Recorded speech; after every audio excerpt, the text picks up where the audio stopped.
and welcome to this week's Double Bass with the Bass Pixie. This week we are going to look at the metronome. So what is a metronome?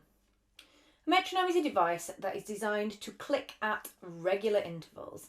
This is really important as a musician because timing is key to sounding great. This little thing is a mechanical metronome and it has a series of numbers.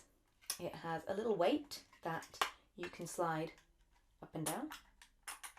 And it has a pendulum, which does a ticky sound. You also get an app that can look something like this.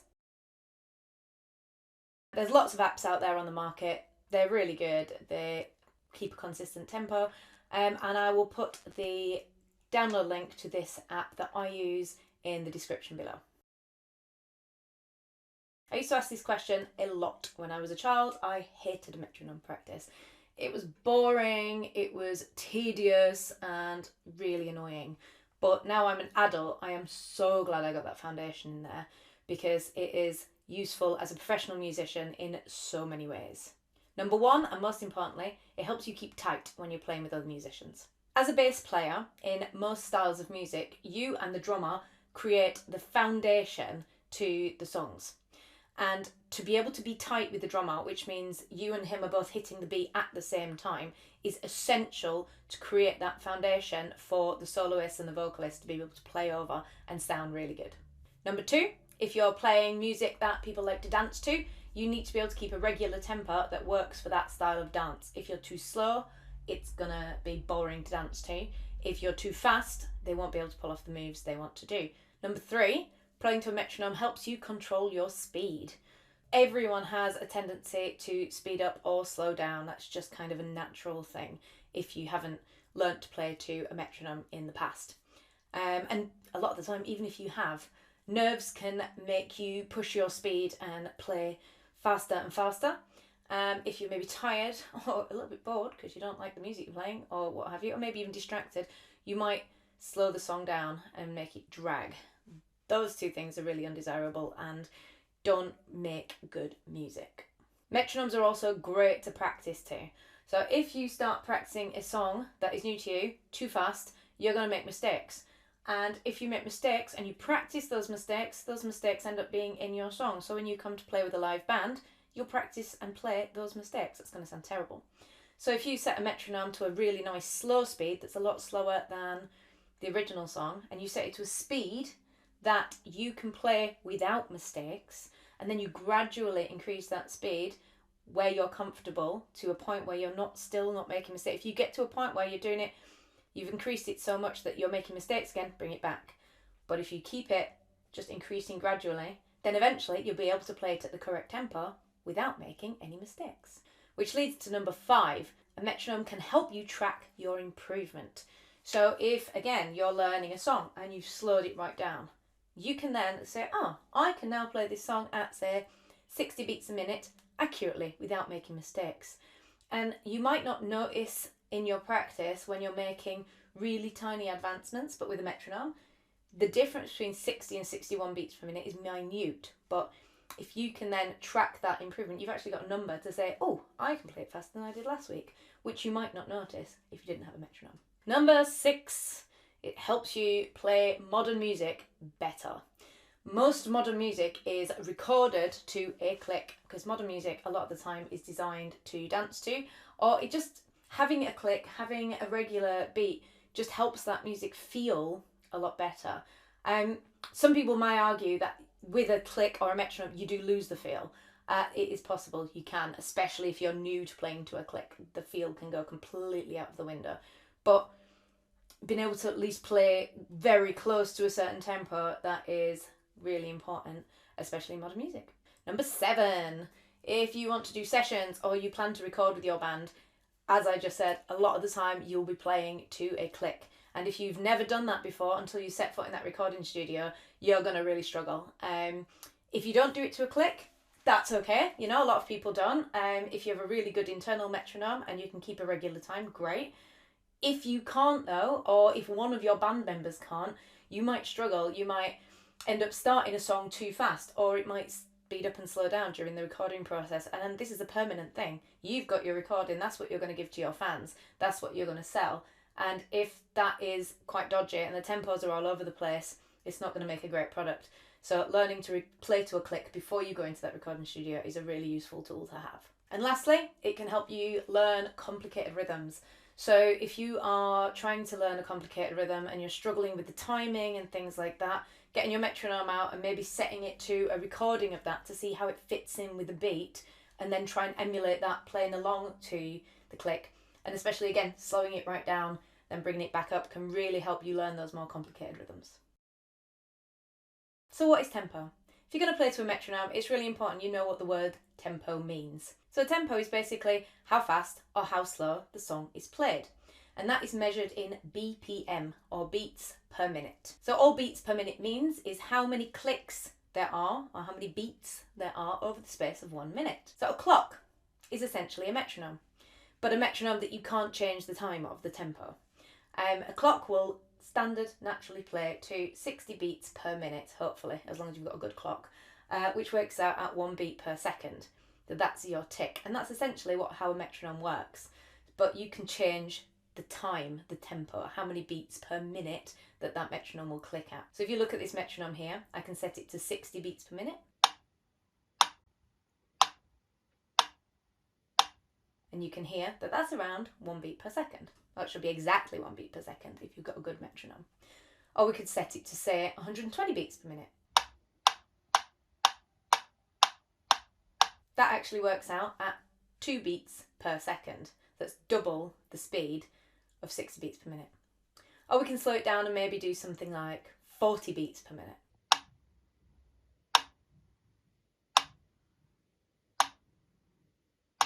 And there you go.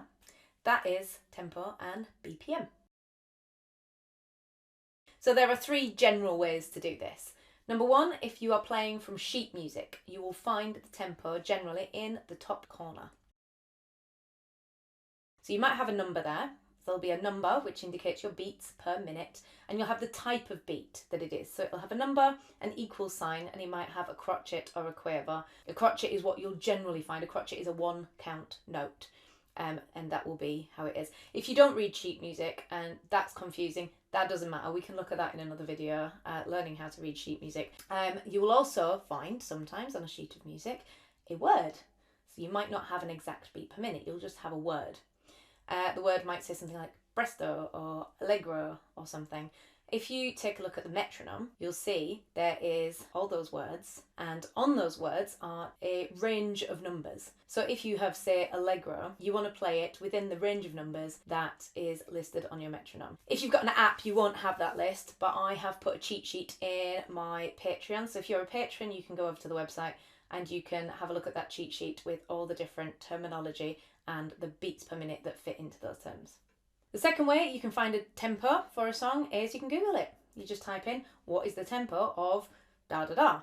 How many beats per minute is da da da? You know, specific song. This is not a foolproof way of doing it because not every single song out there somebody will have found out the tempo for it. So it's a hit and miss where if it's a really popular song and you might be looking for, say, a Scouting for Girls song, they might have, yeah, there it is, it's that many beats per minute. But if you're looking for something a little bit more obscure, you're going to have to possibly find this out for yourself. So the final way you can find a tempo. So this is pretty foolproof as long as you can find the beat. Put your song on and you're going to clap along to it. You're going to clap along on the beat, and then you'll set your metronome to where your claps are, like this. So you get your metronome ticking along to pretty much the same beat as you've got in the song. Now we're going to do some exercises that's going to help you find the beat by using the clapping method, and then find the tempo. We're also going to use the app to be able to find the tempo, because if you find a good app, you'll have a tap tempo, which helps you then find the tempo. You can also Google this and tap into a keyboard and things like that. I will pop some links in the description below to different pages you can use to help find the tempo of a song. What we're going to do here is we are going to find the beat of a song. So we're going to use The Lowdown by Bamboozle, which is my band, and we're going to just clap along to the song. So first of all, when you hear the song, I'm not going to clap with it. I want you to try it and clap along. Then as the song progresses, I'm going to join in and I'm going to clap on those beats. So you'll be able to see if you're clapping at the same time as me. If you're not, go back to the beginning of the song. Don't panic, it's not the end of the world. This is something you can learn. For some people it's really easy, some people can just do it instantly and it's not a problem. For others, it's something you need to work on, but don't stress. It's something you can get. Just go back to the beginning of the song, sort of think, oh, that's where Serena was clapping, that's fine. I'm going to start trying to do that, and then try and do it. And then again, when I join in, see if you're clapping at the same time. If you're really struggling, just practice clapping with me for a while until you feel like you've got that, then rewind the song and start again and see if you can get it on your own.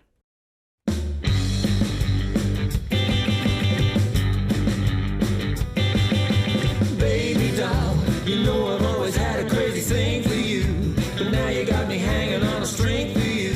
So what's it gonna be? 'Cause it's high time you gave me the lowdown. Ooh yeah, you said that we were gonna go steady, but then I saw you out with Eddie. Is it him or is it me? 'Cause it's high time you gave me the lowdown. If you're a patron, there are more of these clapping along exercises in the website. Just go onto your login and onto the general exercises page and you'll find some more videos of different songs you can clap along to and see if you can find the beat. Okay, exercise number 2. We're now going to find the tempo of the lowdown. So we're going to play the song again, and this time you're going to use the app. So if you haven't already got an app, pause the video now, go download yourself an app that has a tap tempo on it, or use the link below if you're on a computer and you can tap along on your keyboard and use that one to find the tempo. So what we're going to do is I'm going to play the lowdown again and you're going to listen to it, and this time instead of clapping along where you would clap, you are going to tap on either your keyboard or on your app, and then it should come up with a time. Don't worry too much if the number is fluctuating quite a bit, because unless you are a machine, then your tempo is going to fluctuate a little bit. As long as it's within sort of 5 or 6 BPM, then you're pretty much in the right ballpark and the answer is right. The other thing to note with the lowdown is we record live as Bamboozle, so the tempo may fluctuate a little bit naturally during the song. So here we go.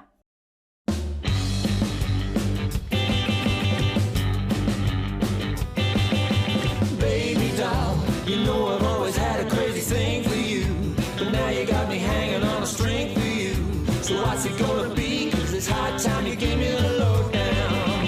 Ooh yeah, you said that we were gonna go steady, but then I saw you out with Eddie. Is it him or is it me? 'Cause it's high time you gave me the lowdown.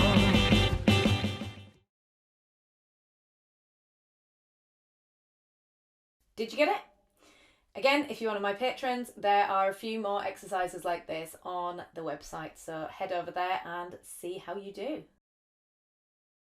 Okay, so let's get to some playing. So what you really want to be able to do is play along to a metronome really nice and accurately. So that's what these exercises are designed to help you do. So the first exercise we're going to do is just play one note to one click. Okay?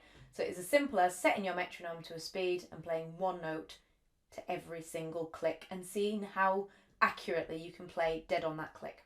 So we're going to start at 100 beats per minute and we're going to start just using the open G string. So this is what you're going to expect to be doing, and what I'm going to do is then I'm going to leave the metronome clicking at 100 beats per minute so you can carry on practicing playing to that beat. So it sounds a little something like this.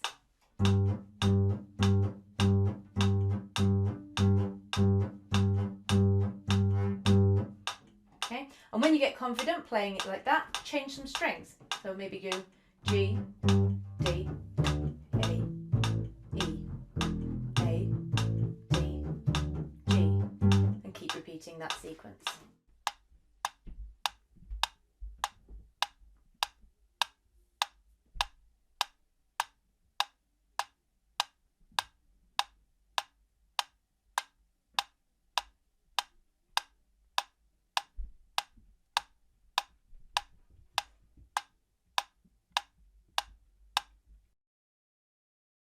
So we're going to stick to 100 beats per minute, but what we're going to do is we're going to set the metronome at 50 beats per minute.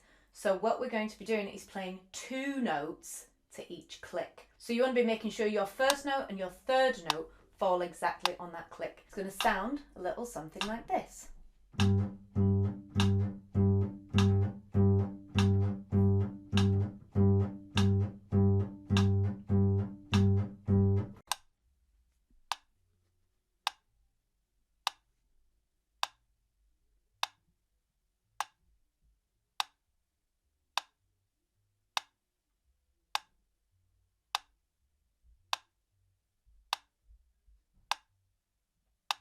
Now we're going to have a go at doing 4 notes per click, 4 beats per click, okay?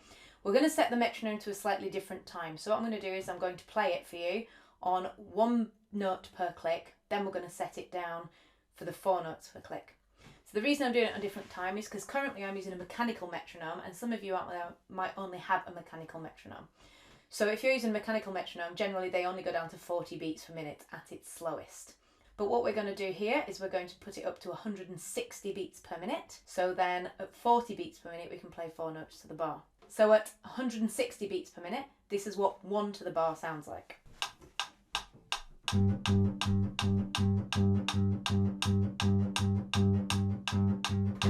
So now the metronome's set to 40 beats per minute, and we're going to try and play 4 to the bar. This is a really, really difficult exercise. So if you can't get it immediately, don't stress about it. Go back to playing your 160 beats per minute at 1 to the bar, and then do the 2 to the bar and come back to this. It is really super tough, but this will really help you develop your internal metronome.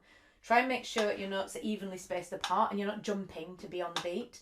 So there should be nice 4 evenly spaced notes apart, okay? So it should sound something like this.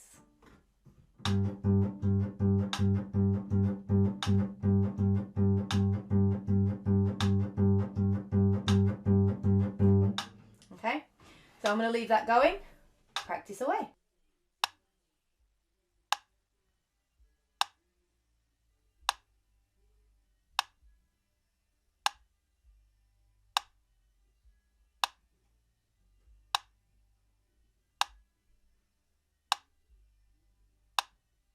Now, if you're one of my patrons, we've got some more exercises playing to a metronome over on the website.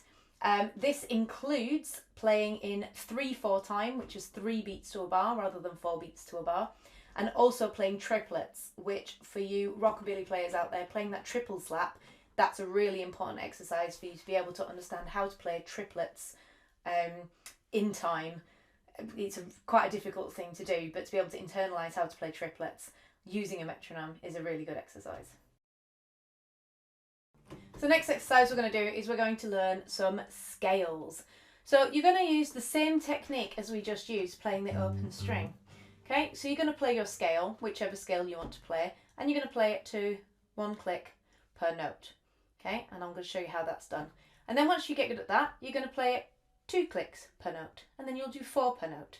And if you've seen the 3/4 video, you can do 3 per note as well. So for this exercise, we're going to use the scale of E major. The reason we're going to do this is because it is the only video I've actually taught a scale in so far. So if you head over to Beginner's Improvisation Technique Part 2, the E major scale is broken down in that video.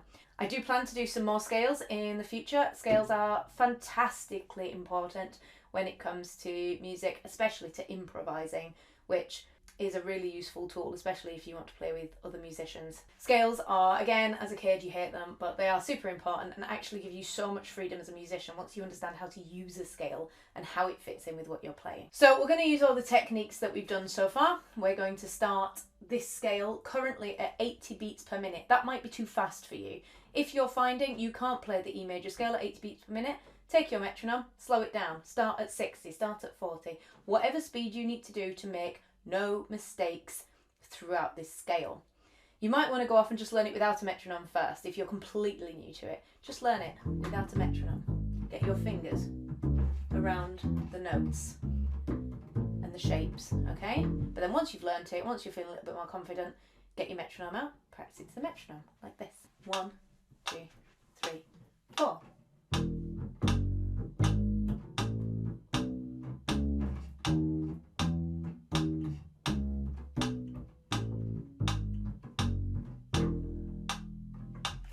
Now we're going to do the same thing, still 80 beats per minute, but we're going to set your metronome to 40 beats per minute and play 2 notes per click. 1, 2, 3, 4.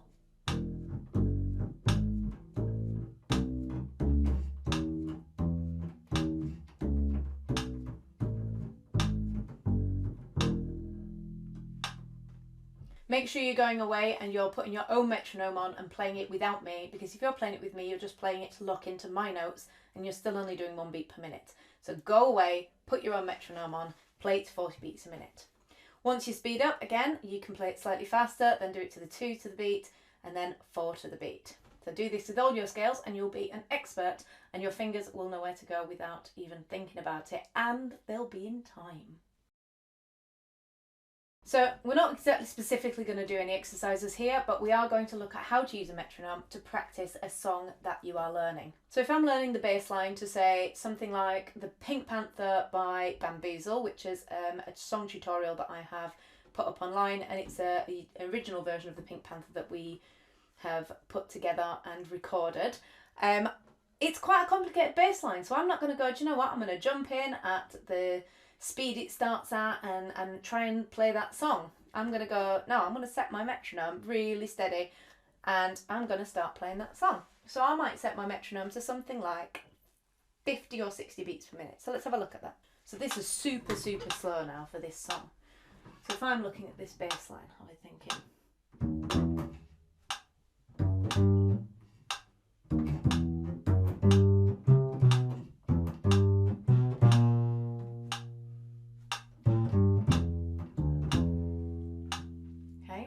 So it allows me to play it in time and to play accurately, getting the notes right, thinking about my tuning, thinking about that at a nice steady speed. Once I'm really super comfortable with it at that speed, I'm going to speed my metronome up a little bit. So let's do that. So I've increased my metronome to 72 beats per minute. This feels comfortable for me. I know this song and I think I can play it quite comfortably at this. You might want to take around a 10 BPM increase, but if you find that's way too much, just bring it down, 5 BPM increase. Even 2 or 3, depends how you're feeling. But it's a good way to track your progress and a good way to learn a new song. So here we go.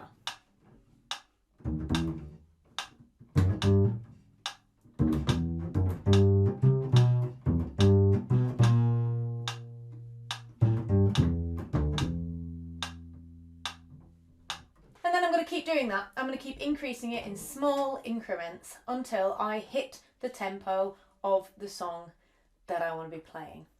I'll probably practice it maybe a little bit faster as well, just so then I know I'm comfortable at the speed we're going to be playing. And if we're playing it in a live situation as well, it gives that increase, that comfort zone, that little bit of room that, you know, if your drummer decides he wants to push it a little bit, or if your vocalist wants it a little bit faster, or if you're doing it for dancers or whatever, you know, you've got a little bit of flexibility to make sure you've got it right in a few 10 to 20 beats per minute over what you might actually be playing at in a live setting.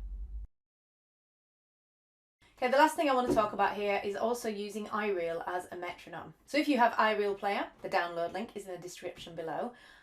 You can use their exercises to create not just a drum loop, but a whole backing track, which again is set to a metronome. So if you're feeling like, oh, I'm bored just playing to a click, which is very good in its own way, this can give you the whole playing to a regular time without having to be completely bored. Ireal is a community, so pretty much every song you can think of will be on there, except for some really, really obscure ones, but you might get lucky. You can also create your own charts in there to play along to. But there's also exercises in there you can play along to, things that help you just play, and so you can read the chords and also play it along in time. You can slow the speed down, you can speed it up. It can be a really nice break from just using a metronome. You might also be able to find drum loops on YouTube, so you can set in a tempo and a style, and you might be able to find a drum loop that helps you. Or if you're lucky enough to have something like Logic, you can then set the internal drummer to play along at a certain speed in a certain style, and you can maybe play along with that just for a little bit more of a realistic feel. So there you go, that's how you play to a metronome. So just before you guys go, I want to give you a few tips and also remind you to click subscribe if you've enjoyed the video, so you can see more videos coming up soon. Also to give this video a thumbs up. Also, I just want to give a mention to my Patreon page. If you head over to patreon.com/thebasspixie, you can sign up there. It gives you exclusive lesson content, more exercises, and it also helps me to keep creating videos for you guys, keep bringing the lessons out there, bringing more content for you guys to learn. So before we go, here's a few tips for playing to a metronome. Number 1, Keep your metronome on a flat surface. If you have a little mechanical metronome like I have, you need it to be on a flat and level surface, because if it's a little bit wonky, it's going to tick out of time. You'll get a long tick followed by a shorter tick. So you want to maybe get your spirit level out if you're feeling really OCD about it, but make sure it is on a flat surface so you're getting even ticks. Number 2, do not get obsessed. You might love playing to your metronome. As adults, we love regularity, and we can become a little bit obsessive over things that help us track where we're going. Do not become obsessed, because as much as a metronome is a great tool to help you learn your timing, help you be able to play in time with others, you really don't want to lose the feel of your music. And if you play to a metronome too often, you can become a very, very mechanical player. There is nothing that can replace feeling the music and feeling where it's supposed to be. You want that metronome to be sort of gently ticking along inside you while you're feeling where the music should flow, pulling it around and playing with it and making it sound lovely. So please don't become obsessed. Make sure you're practicing with and without a metronome. Tip number 3, don't forget to slow things right down. You want to slow it down to a speed where you are not making mistakes. Don't practice mistakes, because they will become your performance. And number 4, last but not least, practice, practice, practice. It's not just for a metronome, it's for anything. If you want to become awesome, just get your bass out, play 5 minutes every day. Instead of going, oh, I don't want to play because I don't want to put half an hour to an hour into practicing, just pick it up, give it 5 minutes, play your favourite song, stick your Alexa on and play along to something. Just, you know, have fun with it, but just make sure you pick it up and give it a practice. So thanks for watching, guys. I hope you've enjoyed this video. Please do comment if you've got any questions. Don't forget to subscribe, and please consider signing up to the Patreon page. It is a great place. We've got lots of extras and also a little community that I get involved in on Facebook. And we've got some great beginners, some great intermediate players, and everyone joins in and helps each other out. So please do consider it. It's patreon.com/theBassPixie. But have a great week and see you soon.